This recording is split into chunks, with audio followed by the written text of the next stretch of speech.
deuxième séquence consacrée pour identifier les pistes d'exploitation d'un tableur à des fins pédagogiques. Dans cette vidéo, nous allons découvrir les différentes possibilités d'utilisation d'un logiciel tableur dans un contexte d'enseignement-apprentissage. Cet outil est d'une aide précieuse dans l'amélioration de l'enseignement et de l'apprentissage de certains concepts et notions scientifiques. Il sert aussi pour résoudre des problèmes de l'évaluation et pour concevoir des simulations ou des modélisations. Le tableur peut servir aussi bien pour l'enseignant que pour l'élève, comme vous le voyez sur cette carte mentale. L'exploitation d'un tableur pour des fins pédagogiques est recommandée aussi pour sa capacité de stimuler la motivation chez les élèves. De ce fait, l'enseignant peut l'utiliser dans la préparation de ses cours de mathématiques, de SVT, de sciences physiques, de gestion, d'économie, etc. Il peut aussi exploiter le tableur pour gérer le carnet de notes de ses élèves et de faire des sondages.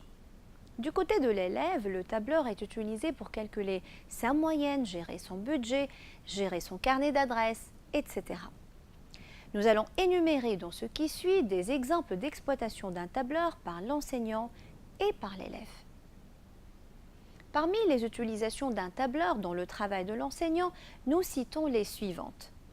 Le calcul des résultats des élèves, le suivi de l'assiduité des élèves, le classement des résultats de ces élèves, l'évolution des taux de réussite des élèves, la production de tableaux et ou de graphiques à insérer dans des ressources pédagogiques, ainsi que les sondages, la collecte de données et éventuellement l'analyse des résultats. L'utilisation d'un tableur s'impose dans différentes disciplines, à savoir l'histoire géo, la chimie, l'algorithmique, etc. Nous allons dans ce qui suit en énumérer quelques exemples. Le tableur peut être utilisé comme un moyen concret pour explorer les concepts abstraits trouvés dans les cours de mathématiques et ce pour faciliter la compréhension chez les élèves. Où est-ce que l'enseignant de mathématiques peut utiliser le tableur?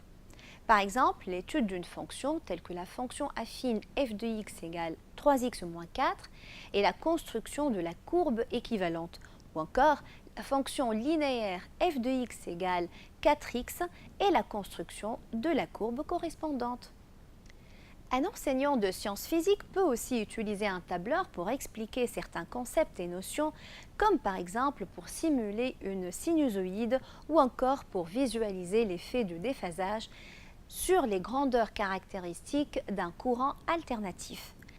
Un autre exemple correspond à représenter un système électrique et permettant de visualiser l'évolution temporelle de la tension et de l'intensité d'un circuit électrique RLC. L'exploitation d'un tableur en tant qu'outil de représentation, de calcul et de simulation développe la possibilité d'expérimenter. La simulation constitue désormais en sciences expérimentales un élément fondamental de la démarche scientifique. Elle aide à l'interprétation des résultats. À titre d'exemple, nous pouvons étudier expérimentalement l'évolution du dosage d'un polyacide. En classe d'économie aussi, l'enseignant utilise un tableur pour représenter les coûts, mais aussi pour faire des comparaisons des coûts afin de bien choisir les articles.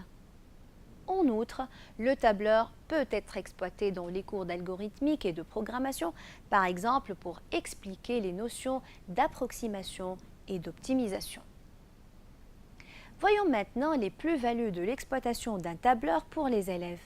Nous citons par exemple faciliter l'apprentissage par d'autres formes de présentation et de visualisation des problèmes, accroître la motivation, mettre l'élève en activité, développer un regard critique et permettre l'acquisition de données expérimentales. L'apprentissage des élèves peut être facilité par l'usage d'un tableur qui pourra l'aider à mieux comprendre ou à mieux visualiser les problèmes. En effet, pour traiter les données, l'élève lit, commente et produit des tableaux et représente des graphiques. De plus, il analyse et interprète les résultats. L'élève devient acteur de son apprentissage en utilisant lui-même un tableur et aussi parce qu'il crée, conçoit, développe des contenus. L'élève peut exploiter le tableur pour ses besoins personnels tels que calculer sa moyenne générale par matière ou pour toutes les matières. Il peut aussi gérer son carnet d'adresses, les anniversaires de ses camarades ou encore son budget. Et les exemples sont nombreux. Ainsi s'achève notre séquence. Merci pour votre attention.